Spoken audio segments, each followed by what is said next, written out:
Hello, and welcome back to the Unofficial Gilded Age After Show. I am Kelsie Paul, Manager of Interpretation and Engagement at the Frick Pittsburgh. Today, I am joined by Melanie Groves, who is, as you all know, our Exhibitions Manager and Registrar at the Frick. And we are also joined by another new face, who is, this is Morgan Lawrence, who is our Collections and Exhibitions Assistant at the Frick Pittsburgh. Thank you both for being here. This is going to be fun. Lots to talk about in episode 6 of the Gilded Age. Heads have rolled for less. We're going to start with our synopsis, as we always do. So in episode 6, we see Mr. McAllister's visit to the Russells shake the aunt's household. George aims to control the narrative, and Marion considers her feelings. So we're going to start with George. We're going to start where the episode starts, which is sort of the aftermath of this train derailment that we found out about at the end of the previous episode. And when we see the Russells starting out in this episode, they are 100% in damage control mode. They are at the accident site, and George is really intent on finding out what happened, but also making sure that they can control the narrative so that it doesn't hit their reputation or ruin their business. And one of the things that George does very early on is he hires the Pinkerton National Detective Agency to come in and help him investigate this accident, which was interesting to me. We've done some reading about train derailments, which we'll talk about in a little bit. But most investigations sort of prior to the 20th century for accidents like this were in-house by the companies to investigate on their own. There weren't federal mandates for investigations like that. So it was common to bring in some kind of investigative body to help you do that kind of thing. And the Pinkertons were perhaps the best known option in the late 19th century, early 20th century. The Pinkertons were founded by a man named Alan Pinkerton. He founded them in the 1850s. He was a former Chicago police detective, and the Pinkertons were known for helping with a whole variety of troublesome situations. They were hired to protect Abraham Lincoln when he was en route to his inauguration in Washington, D.C. after an assassination threat. They were involved with chasing down Butch Cassidy and the Sundance Kid. They chased down bank robbers in the West and protected train loads in the West. But one of the biggest things that they did, and what we know them for at the Frick, is being involved with labor disputes. They were often hired to either infiltrate labor unions and see what was going on in the labor movement, or they would be hired by wealthy management or company owners to break a strike or be involved with getting a strike under control, which is how we know him, because that's exactly what Mr. Frick did. He hired the Pinkertons. Melanie and Morgan, do you want to tackle a little bit about what the Pinkertons were doing in Pittsburgh in 1892? It's a lot. It is a lot. It's one of those things where we talked about it earlier, and we could do a whole episode on the Pinkertons and Mr. Frick and the Homestead Strike of 1892. I think the big takeaway is that Mr. Frick hires them for exactly the kind of thing that George hires them for. He needs their help sort of protecting what he sees as his assets and his concerns in terms of the Homestead Strike. For anyone who's really interested and wants to learn about the Homestead Strike, there are tons of books and fantastic articles to read, which we would encourage you to. But Mr. Frick hires them in the summer of 1892 to essentially come in during a lockout of the Homestead Mill here in Pittsburgh. After a labor dispute, Mr. Frick locks the workers out of the mill, and he brings the Pinkertons in to essentially protect the company, Carnegie Steel's property, in the midst of this dispute. And it leads to a very violent clash between the workers who do not want to give up the mill and the Pinkertons, who are trying to land by boat, essentially, to take the mill. And it's a big deal in Pittsburgh history. I will admit, I'm not from Pittsburgh. I didn't know much about Homestead before I came to the city and started working here. But it's a really well-known incident in our city. I think it's interesting because the Pinkertons lose they basically lose the battle. They get their butts beat and sent home, which is different for them. I think that prior to that, they had really come out on top, from what I understand, in a lot of their dealings. I know there were some issues with the Jesse James incident, but after Homestead, then a lot of states pass laws about bringing in these outside agencies, and of which Pinkerton was the primary number one agency that you would go to. And they're still a company today and still known to be pretty brutal and ruthless. So if you want somebody that's has a reputation of being a thug, you go to Pinkerton. But a lot of states pass laws, I think, I don't know the exact number, but against doing that as a result of what happens at Homestead. And I know Ohio was one I read that specifically had legislation about Pinkertons in general. The Pinkertons were not allowed to operate in Ohio. So interesting resultant on their business from Homestead. Sure. And I mean, we're seeing in 1880, George is hiring, 1882, he's hiring them to do an investigation for him. Obviously, what happens at Homestead is 1892. That's a little bit later. But yeah, I mean, I had read the same thing. By the 1890s, there are thousands of Pinkerton detectives. I mean, it's a huge organization. Yeah. And there's concern from different states and different legislators that, they're essentially thugs for hire or, police for hire, and that can result in sort of a militia mentality that the government doesn't really want to have happen on a large scale. And I think you're right that blow up, that conflict between the workers and the Pinkertons, they get just as bloody as the workers get in the conflict at Homestead. It has massive repercussions for Carnegie Steel. It has massive repercussions for the labor movement in Pittsburgh in steel, and it has major repercussions for Mr. Frick's reputation. He really solidifies his reputation for being anti-labor and being that ruthless businessman that we have talked about in that moment in 1892 because of this whole Pinkerton thing. So it's a big part of our site's story. So that's why our ears perked up when we heard Pinkerton in the episode. Yeah, not once, but twice Pinkerton was mentioned, and I wrote it down both times. Absolutely. Underlined, exclamation pointed. And I thought it was so interesting too, with learning more about the Pinkerton agency history, that during Homestead, I read that they were actually sent once the huge portions of the battle ensued and things were kind of calming down, that the Pinkerton guards were taken to a local jail facility, not for their arrest, but for their own safety, so that they could spend this limited amount of time in a safe location where they could not be further injured until they could get shipped out of Homestead to the Pittsburgh area. And just for anybody out there to get a scope of how many Pinkerton guards there were around this time, especially referencing the legislation Melanie mentioned in Ohio, I believe they had 2,000 active Pinkerton guards and detectives, and they had 30,000 reserved members across the United States. So there was a real fear here with this number of people and influence that it could be a militia for hire. Yeah. Which is valid, I think. That's a lot of people, a lot of force. And when you have people like a George Russell character or a Carnegie or a Frick who have plenty of funds, that could be a real conflict of interest and could get out of control really, really quickly. One other quick thing that I did learn about the Pinkertons that I loved is they started hiring women. There was a woman who was closely associated with the brothers who were running the company, and she sort of used her womanly wiles to do some detective work.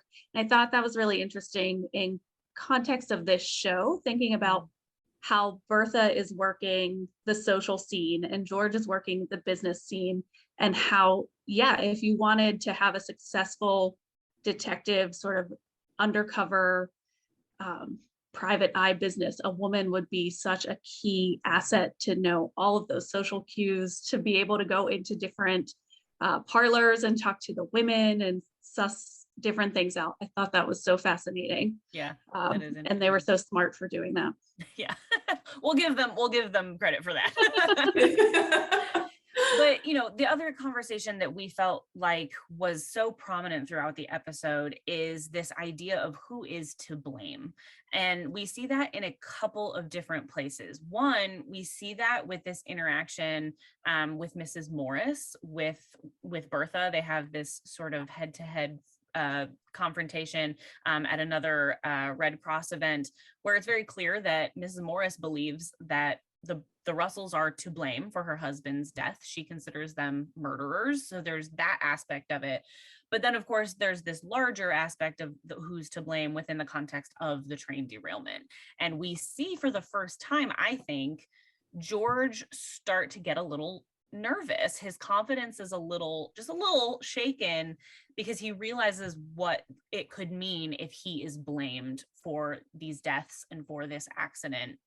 And we immediately sort of realized that this is an example of a lot of workplace accidents, transportation related accidents that were happening in the Gilded Age, that late 19th, early 20th century, in large part due to the fact that they didn't have the types of safety regulations, the type of quality control that we do today. Things like OSHA and all of that stuff didn't exist. Those regulations, those federal regulations didn't exist.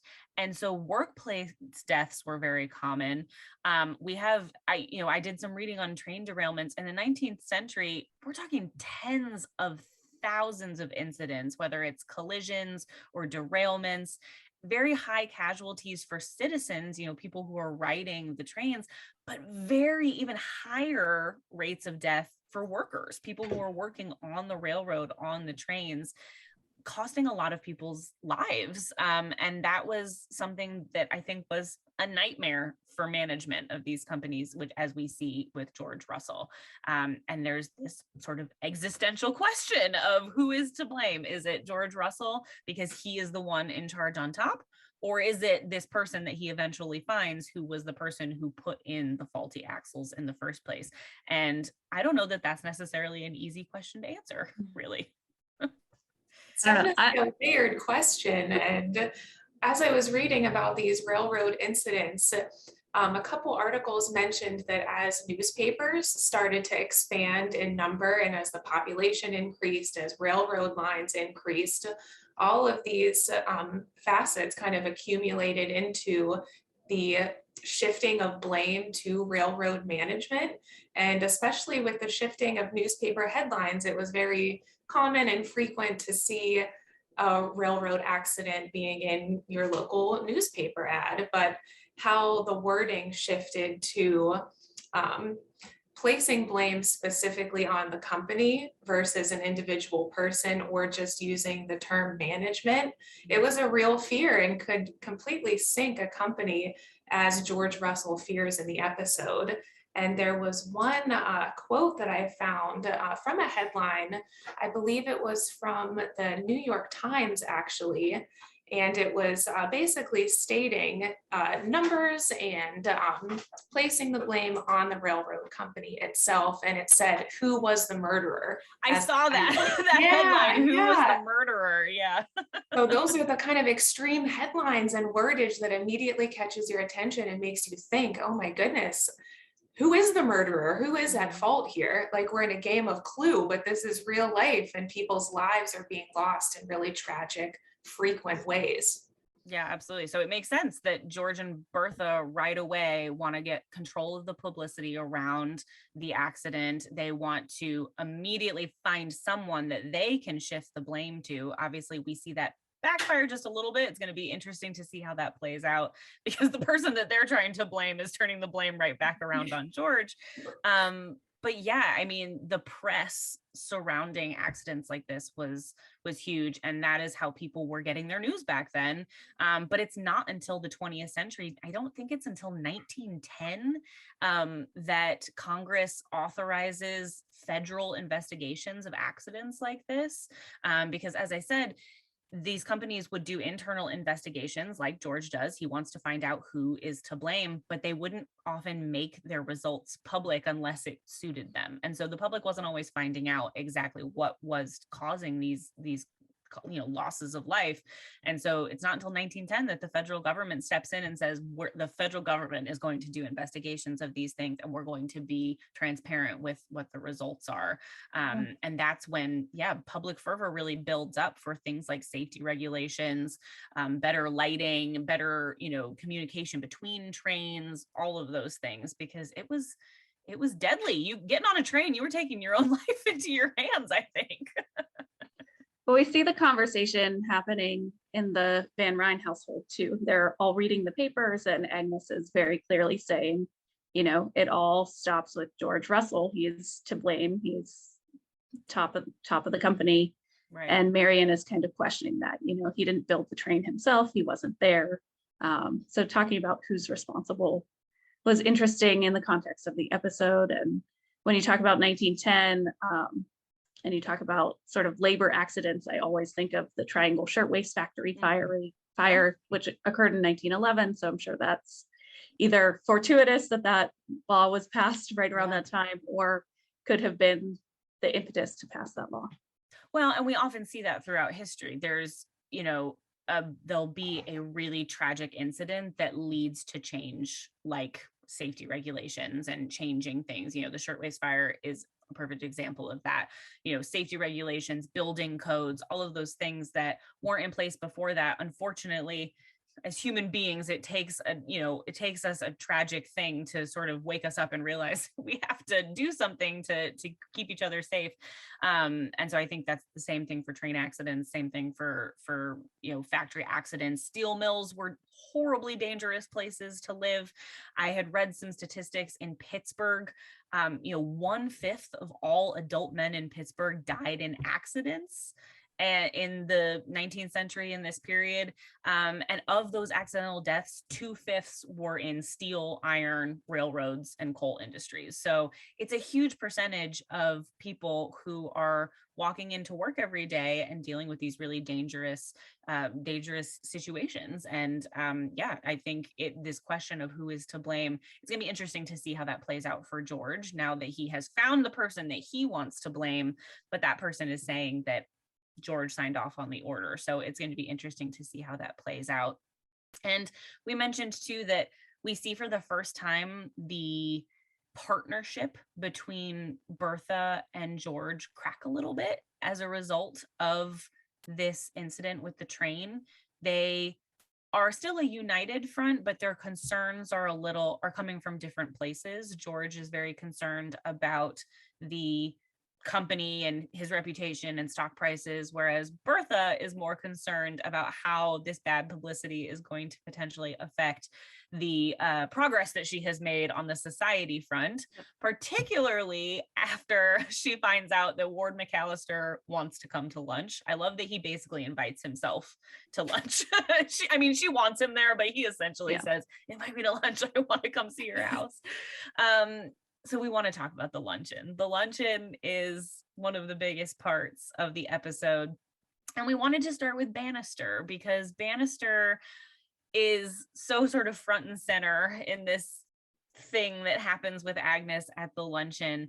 Morgan, you pointed out that, you needed to be careful about your job security and your job safety in a steel mill, but you maybe also, if you're Bannister, need to be watching your back in the domestic staff space now that he has run afoul of Agnes, because he put himself into a pretty tricky situation with this one. He sure did. And whenever Aunt Agnes kind of equated what he was doing before she even knew his true intentions to treason, and this kind of like set the fuse almost to her own personal turmoil and the explosion that erupted in her storming over to their house during luncheon. But I think that it also brings up a really important point of how do you accumulate your own personal wealth, and how can you operate on a day-to-day basis doing your own job, but then also thinking about your future position, and if you wanted to seek employment in other avenues while still maintaining a good rapport with your current employer. And I think that those are issues that a lot of us can relate to today, as far as the stress and the power hierarchy going on in employment institutions. and wanting to better yourself, but also wanting to keep the respect of your employer, both in a domestic situation and inside of industrialized work. There were dangers, but those dangers varied depending on what you were doing and who you were working for. I think that's such a good point, because we've talked a lot about, within the context of, you know, our work at the Frick with Clayton, or the domestic staff in Clayton and the Frick family, we've talked a lot about how sort of awkward the idea of living where you work would be. And that's what live-in domestic staff is doing. Bannister lives with Agnes. He lives in her house. He works for her. That's a very interesting dynamic to have with your employer. And, you know, this idea of loyalty, Agnes really puts a premium clearly on loyalty from her staff. That's something that is based in history. There was something called the servant problem in the Gilded Age, which was that basically good help is hard to find. Wealthy white, you know, homeowners who wanted to have a domestic staff felt like it was very difficult to find the right person to live and work in their home and work as their domestic staff. And I think you see that when Agnes likens him not serving lunch to them as treason. She uses the word treason because he's not going to be there to serve lunch, even before she knows what the real reason is, which I think shows just how fraught that relationship could be between employer and employee. But we want to talk about too that $100, because for comparison's sake, like you said, that's a lot of money for Bannister. And so he has that moment where he sort of has to consider, is he going to do it or is he not going to do it? And then she offers him $100. For comparison, you know, we can use the Frick's payroll as a comparison for what a butler like Bannister would potentially be making. The Frick's butler is a man named Joseph Holroyd. He was making $64 a month in 1899.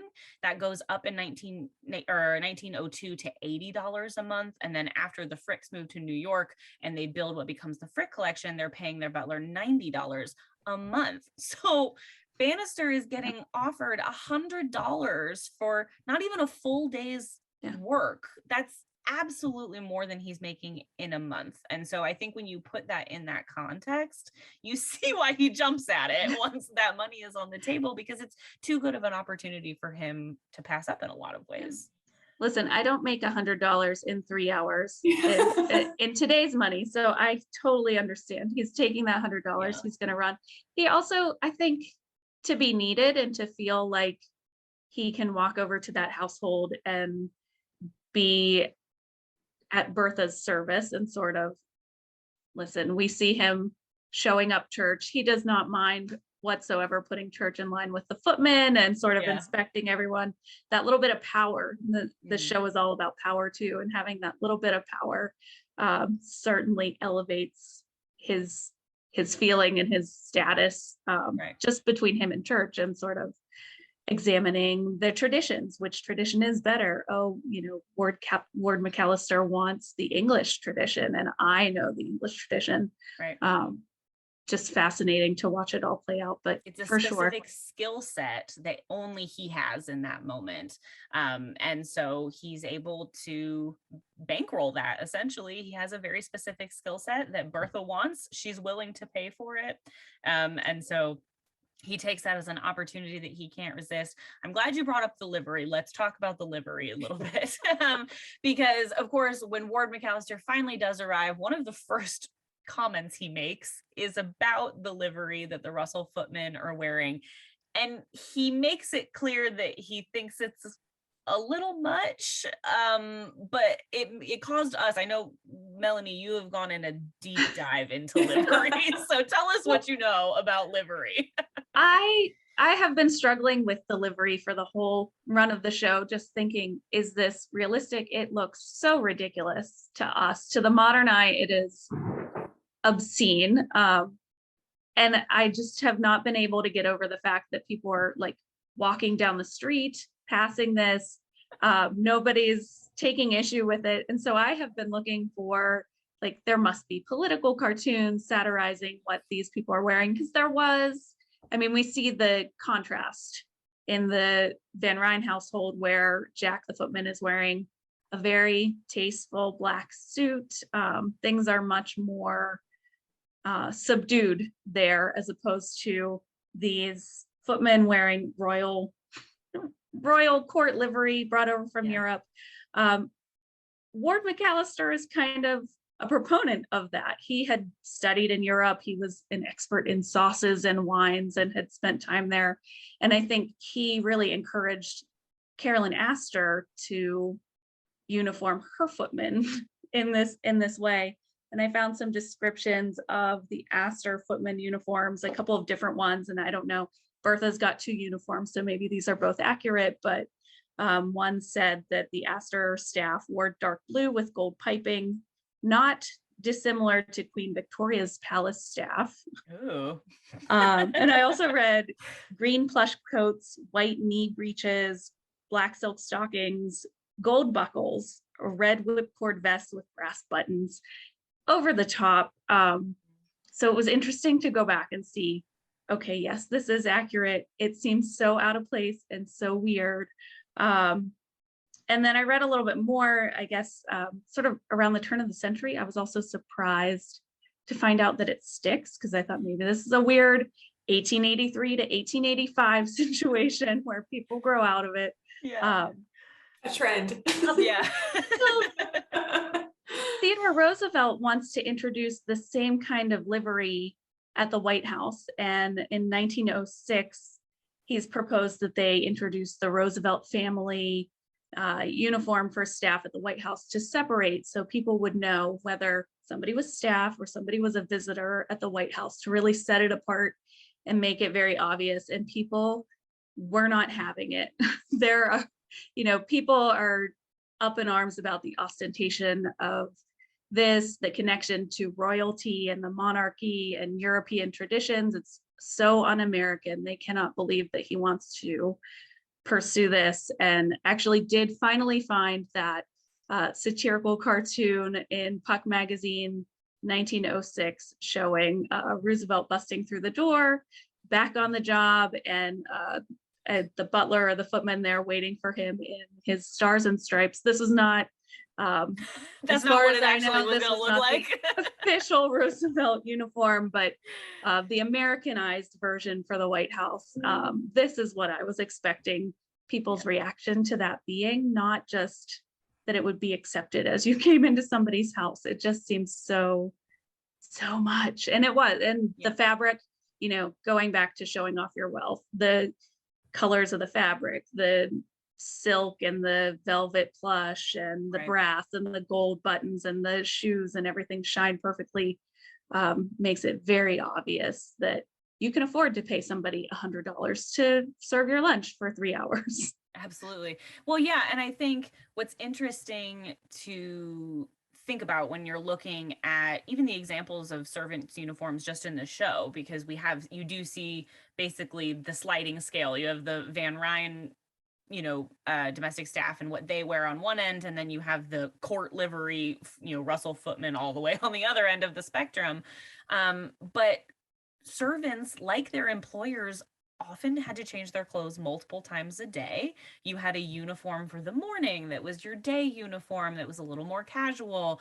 Then you would change to serve, lunch in the middle of the day. Then you would change again so that you can serve dinner. Dinner was typically more formal. So if you're a butler, you're wearing tails to serve dinner. And then if it's a party, that's a whole other thing. You're getting extra dressed up to be able to serve, a formal party or something like that. So there's a lot of cost involved, like you said, for the people who are the employers who are outfitting their staff in these outfits. But it's not, you don't just have one uniform that you're probably wearing in a day. You have multiple options. And the livery, the court livery, which is that sort of royalty looking option that the Russells have, is definitely the most ostentatious. But the Russells absolutely were not the only ones that were outfitting their staff that way. But it is it's shocking to the eye. It feels out of place when you see it. And so it's also because it's colorful, I think. Like the other staff wears black, and then you see the footmen in their royal blue and their gold and everything, so they stick out a lot. We're used to seeing black and white photographs too, so I did pull a black and white photograph. It's a little bit later from I think it's the Handsome House, that was in Roslyn, New York. So you can see it all looks black and gray, but Yeah. we don't know what colors bright, those colorful. were. Yeah. Yeah. Well, let's talk about poor Agnes, because she, of course, is the climax of this luncheon here, this moment where a secretive note, a note from we don't know who, maybe it's Church, Melanie and Morgan, we talked about, maybe it's Armstrong, we don't really know who left the note, who gave away Bannister's secret that he was across the street serving the Russells luncheon. But in that moment, Agnes has had enough. She reaches her limit with these neighbors across the street, and she loses her cool. And we all love that moment where she just stands up, and I love that Ada is like, don't do anything that you're gonna regret. Like, don't do it, don't go. But she is determined. She walks straight across the street. Her dress is dragging in the dirt. She almost gets hit by a horse and carriage, but she does not care. I don't know if in that situation the horse was the one that was going to be injured. There was no stopping Agnes. So she was going. That's true. That's true. She was too determined. She was the threat in that moment. But you see her walk in, and she takes that moment where she sort of looks up and takes it all in. You can see her resolve waver just a moment there, but she goes in that room, and then her resolve just crumbles when she's faced with the reality, I think, of the situation that she's gotten herself into. And we had talked about the fact that we felt like this moment really points to some of the things that we've talked about throughout the show already, which is these expectations for how women are supposed to conduct themselves in public or in front of others. And that impulse and that acting on emotion is not ladylike by Gilded Age standards, or maybe today's standards even. And we see her very quickly regret the choice that she's made, and it's hard to watch. You feel bad for Agnes, and she's normally a strong character, just so to see her sort of question what she's doing and feel like she's gotten herself into a bad situation is hard to watch. It was painful to watch during some points. I just felt, if anyone else out there experiences almost a secondhand embarrassment for characters that you see on TV, I had to pause at a moment because I felt so much just embarrassment and heartache for Aunt Agnes in that moment. And to really see her vulnerable for the first time was also really illuminating, because again, you don't see a large scale of emotional shift in public for women especially, and to go from rage to almost empowerment walking across the street to experiencing this type of regret in the hallway and complete just deflation as you're inside of this luncheon and looking at who is present. So to see this conflict of emotion all within 30 seconds from one of our most kind of powerful and strongest female character leads, it was painful to watch. And I think it also connects too with a shift in acceptance to the Russell family in general into Gilded Age society. Even with Aunt Ada, during some of their earlier commentary, she even is kind of shifting towards accepting their presence as far as Marian is concerned and her affiliation with the Russells at these luncheons and events. And Agnes was kind of the last stronghold in maintaining the old money type of atmosphere here. And now we see even she has been deflated like a balloon at this luncheon. And it was so painful to watch. It's hard to watch too, as a modern viewer. We wanted that moment. I wanted that confrontation. I wanted her to go off on Bertha. I wanted to, and then the sort of letdown of that moment as a viewer felt difficult too, because you want that and you realize it can't happen. And Marian and Aurora Fane are trying to make excuses for her as to why she's burst through the door. I think they're trying to save Bertha and save Agnes in that moment. They're just trying, probably totally natural, that they're just trying to go back to a sense of decorum Right. They're trying to take control of the situation. Yes. They're very, yes. Like they're trying to control the situation, explain away this sort of outburst, this interruption in a way that is not going to embarrass Bertha, but it's also not going to embarrass Agnes. Like you're right. You see Aurora and Marion sort of being those compromisers in the middle who are trying to just like put out the fire and like get this situation back under control. And I think you're right. I had that moment too. I was like, oh, here we go. She is going across the street. This is the moment that we've been waiting for. Yeah, like they're gonna have it out, because we've never seen Bertha and Agnes interact. Agnes has always been very firm that she refuses to go over there. She has her rules for how she's going to deal with these people because they are outsiders, and she doesn't feel like she needs to make them, any allowances. They don't exist. Bertha doesn't exist to her. They're not important. They are the people across the street in their ostentatious house. They are outside of the society that she is in, and she doesn't need to care what they're doing. And she makes that clear throughout many conversations that we've seen her have with other characters. But in that moment, her impulse and her anger, like the betrayal, she has had enough, and she breaks all of her own rules in that moment by even stepping foot in that house, because in doing so, she does shift some of the power to Bertha. She gives Bertha some of that power by interrupting her luncheon and sort of presenting herself in this emotional way. And I think that's what we see in that last scene with Agnes, when she's sort of sitting alone in her room, when she's sort of taking in the results of everything that happened. You see that regret, and you can see that she's realizing that just in that moment of acting on impulse, the power dynamic has shifted in a way that she was hoping was never going to happen. And I think, we talked, eventually we're thinking we're going to get an actual Agnes Bertha showdown. We don't know what that's going to look like, but I think it's coming. Fingers crossed. I think it's coming.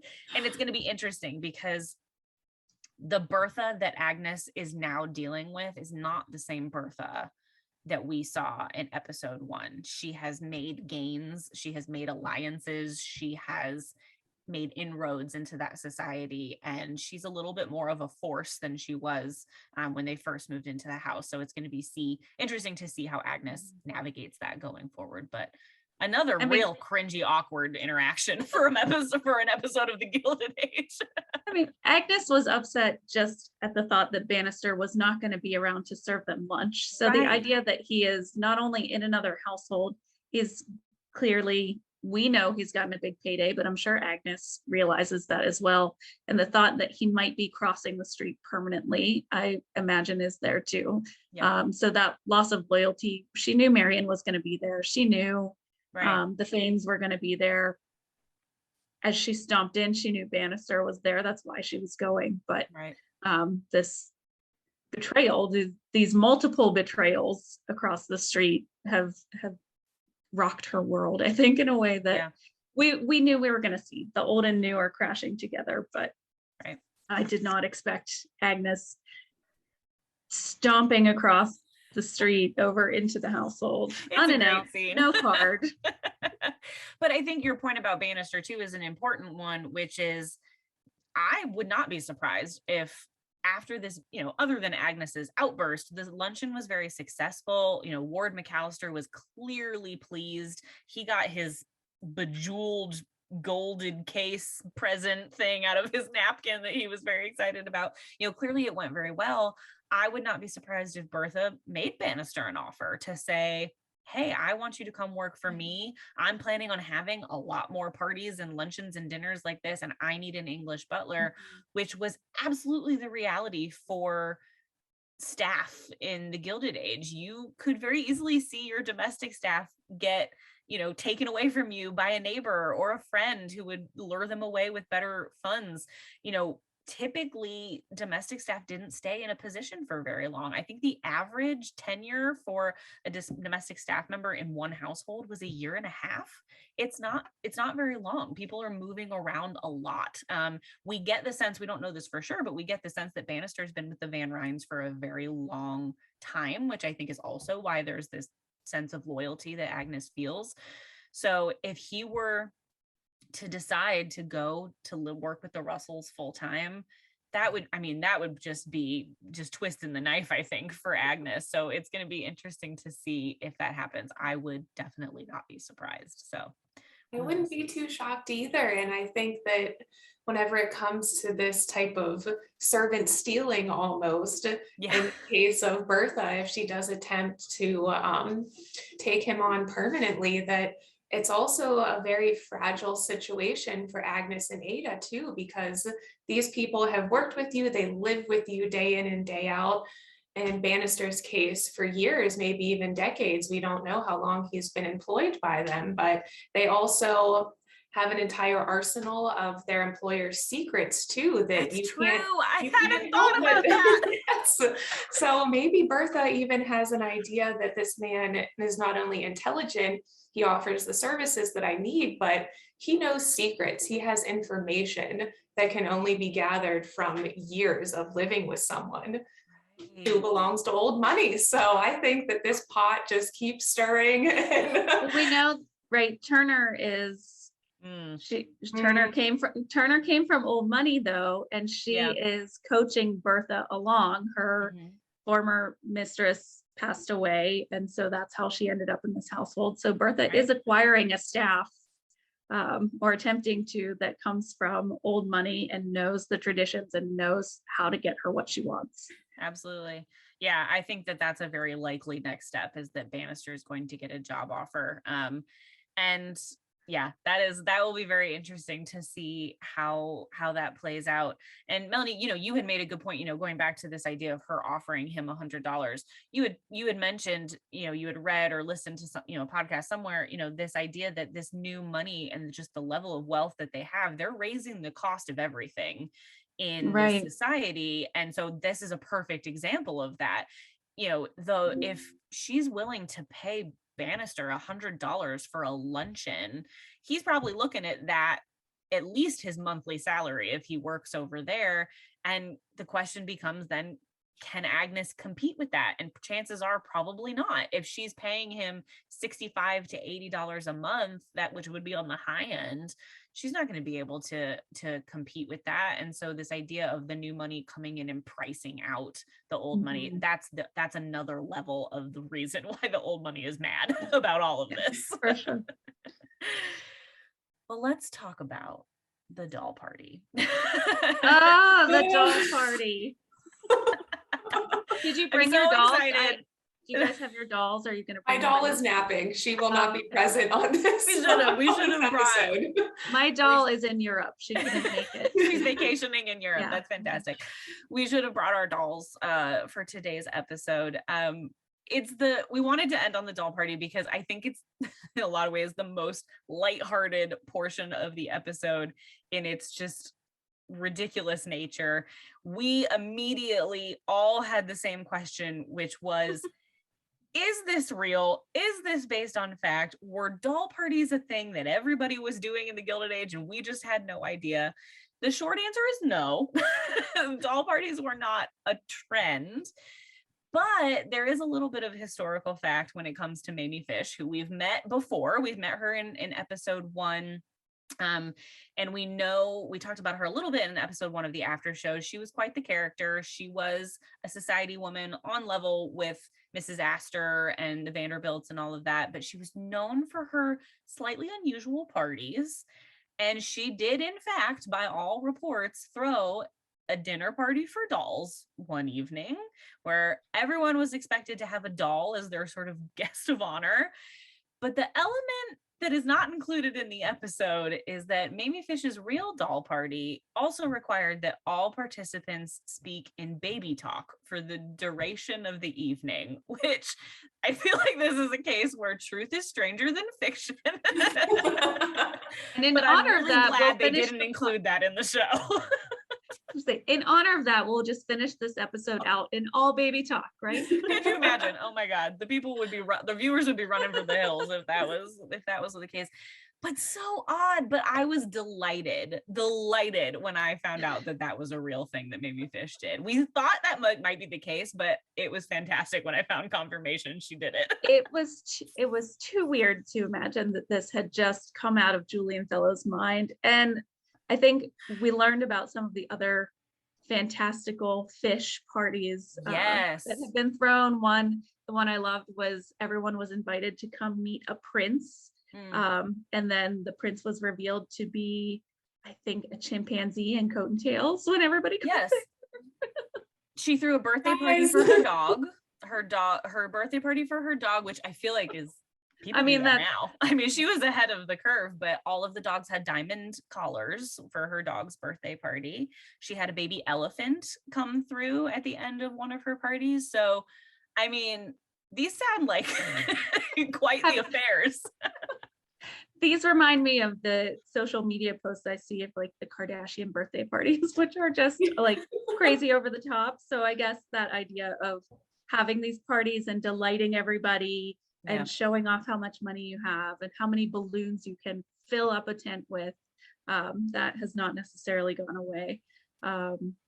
But at this creepy doll party, we see Carrie Astor sort of crying in the corner. Gladys finally gets to go out somewhere, thanks to Larry, who I think is a really sweet brother. And kind of when I see them interact, I don't know that Helen and Childs Frick were interacting like that, but I do think of them as sort of how you would have to bond with somebody to get through this period of time and these sort of overbearing parents.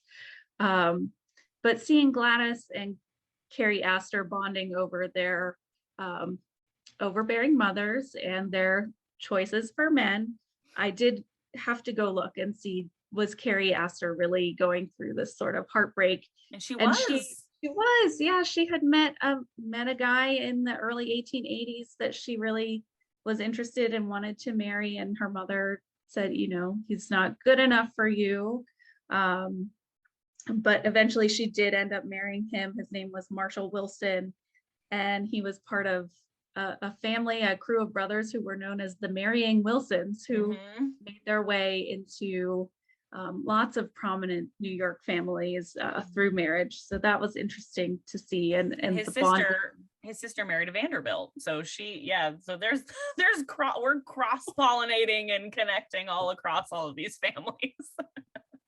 I think that relationship between Gladys and Carrie Astor, we will see really develop into something that Bertha, we already see that Bertha sees it coming, but I think based on some things that I've read, and I don't want to give away where the show goes from here, if that's what's happening, I think this is a real avenue for Bertha to get into society. And the quadrille was so important too. We talked about that a little bit. I heard it referred to as like fancy square dancing, but the practicing of this quadrille is going to give Gladys the opportunity to hang out with some guys. So Carrie Astor was planning and thinking about that and planting that so that Gladys can get out, which I think is really sweet. So really women helping women. That's right. It's a really sweet sort of like lovely friendship for Gladys, because she even says, she's like, I don't have any friends, I don't have anything, like my mother keeps me under lock and key. And so to see her sort of bond with someone and have a genuine friendship of her own is really sweet. But I did love that scene when Carrie invites herself over, she drops by for tea, and that's when she drops that moment of like, oh well, I had this at my coming out party, and you can see that Gladys is so pleased because it makes progress with her mother. And it felt so relatable to me, because I feel like all women have that friend at some point in their life, especially in your adolescent years, where you have that teenage friend who like will come over to your house and somehow manages to like sweet talk your mom, and then get, you get to go do something that you didn't think that you were going to be able to. So I love that Carrie Astor is stepping in and being that friend for Gladys. And I think we're also seeing that help Gladys sort of come into her own confidence. I think having someone her own age who can support her and help her along with this will help her sort of navigate this whole situation. She very clearly has no issue going to her father and being honest with her father about what she wants and what she feels. But clearly her and Bertha have a different dynamic. And I do think it's really interesting that there is clearly a trend of overbearing mothers amongst the high society ladies in the Gilded Age. We talked about Consuelo Vanderbilt, in the last episode. Her situation didn't work out great for her. She did end up getting forced into a marriage she didn't want. Carrie Astor gets what she wants eventually and is able to convince her mother, to let her marry who she wants to. So it's going to be interesting to see how it plays out for Gladys. But I am hoping, and I think it's a good guess, that we might be building to a season finale that features Gladys's coming out ball, her debut. So that will be very fun to see. I hope we get to see this quadrille, because thinking of the overbearing mothers makes me sort of think about what Trudy Cox was saying in the last episode too, is these women who are in a position where they don't have a lot of agency, trying to make a better way for their daughters. So right. In some ways I can't blame them, but thinking about Bertha, she seems happy in her marriage, and what she's pushing Gladys into isn't necessarily what she experiences. And so getting to see where Bertha comes from and how her relationship with George developed would be great fodder for season 2. Julian, Fellows, if you are out there listening, we want to know more about Bertha's past. We want to know how George made his money. Were they married? Where did they live before? We want flashbacks. Yes, we want flashbacks for sure. So I love the doll part is fantastic. The Carrie Astor and the Gladys connection is fantastic, and I can't wait to see where it goes. It's going to be fun to just see how all of this plays out. Things are definitely feel like they're building to something. So I'm excited to see where this is going to go. We did not have any questions from some Instagram followers this week, but I know we did have a personal question of ours, which Melanie pointed out that I didn't think of, but you were curious about this idea of having essentially a carriage taxi and whether or not those were real, and the answer is yes, they were real. It seems so modern, this image of of Marion walking out and hailing a cab. It could have come, I've admitted before that I've been watching this simultaneously with the Sex and the City reboot, so it could have been Carrie Bradshaw standing there hailing a cab. It just seems so out of place again, but yes, they were real. We consulted our curator of the Car and Carriage Museum, Kim Cady, and she immediately told me yes, that these sort of, they called them hackney cabs, or a cab that was a carriage for hire, were popular. And there was a certain design. The handsome carriage was very popular in New York City, and the company was established by 1869. Whole fleets were traveling, and it was about 30 to 40 cents to, I think it was 30 cents for one fare, one person, up to a mile, and 40 cents for two people. So Marion must be carrying about 40 cents on her at least. Which it was another scene. Go ahead. Yeah, I was gonna say, for reference, to help fill that in for people a little bit in context, owning a carriage of your own is a very expensive endeavor. So it makes sense that there would be carriages for hire, because not everyone's going to be able to afford to buy a carriage, to maintain it, and then the horses are a whole other thing. Like, those are living things that you have to take care of. You have to house them, you have to feed them. So it does make sense when you really think about it, that there would be this sort of taxi cab system that you would be able to hire, as transportation, because the only other option is basically to walk. So those are your two options. I thought it was such a cool connection too, that in Central Park they still offer rented carriage rides, right. And that just emerged during this period of Central Park's creation and opening to the public, and seeing over 800 acres of Central Park on foot was just not a feasible possibility for most. And if you could afford to rent a carriage to take you through the park, then that was like the best way to navigate around and see it. And the fact that this was just a necessity, an average form of travel for people who had the money to spend on a carriage ride through Central Park and knowing that that tradition and that service is still offered now and it's still just as popular. Yeah. And then Morgan, I wanted to end because Morgan has found a fun fact that when Melanie and I did not know. There's a very brief moment. There is a scene between Peggy and Marion where they're talking about the Lenox Library in New York City. And Morgan found a fun Frick connection relating to, unfortunately, the demolition of the Lenox Library. Do you want to share that, Morgan?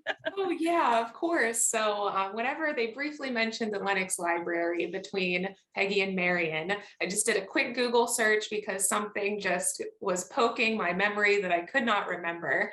And it turns out that while the Lenox Library was in existence, they did in fact have a Gutenberg Bible on view. And so that was truthful as well.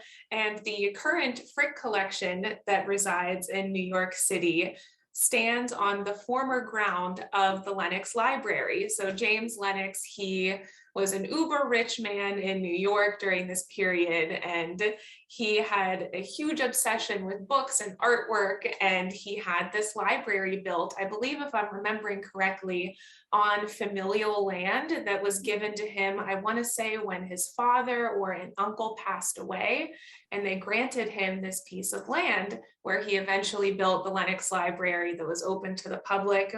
You did have to purchase a ticket to go in to see everything. So it was more like a museum than a library, but then it was purchased and demolished by Henry Clay Frick to build the Frick collection, which still stands today.